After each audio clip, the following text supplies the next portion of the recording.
Pernah tak tiba-tiba jadi mood swing? Kita selalu fikir mood swing ni sebab penat ataupun stres je. Tapi ramai yang tak sedar, sebenarnya emosi kita sangat dipengaruhi oleh sel otak dan juga inflamasi dalam badan kita. Kalau badan kita tengah inflame, otak kita pun akan jadi cepat penat, hormon tak stabil dan kita akan jadi lebih sensitif. Sebab tu kadang-kadang emosi jadi macam roller coaster. Inflamasi ni bukan nampak dekat luar je, tapi dekat otak pun boleh berlaku inflamasi. Kajian menunjukkan bila inflamasi tinggi, kawasan otak yang kawal emosi akan jadi overreaktif. Salah satu nutrien yang bagus untuk emosi adalah omega 3.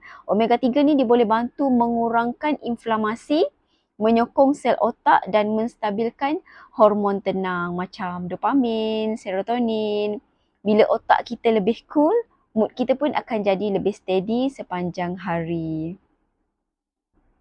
Kalau selalu mood swing tu, cuba cek dalam badan cukup tak omega 3. Jaga otak, jaga emosi. Kalau nak dapatkan suplemen omega 3 yang terbaik, boleh terus klik link dekat saya.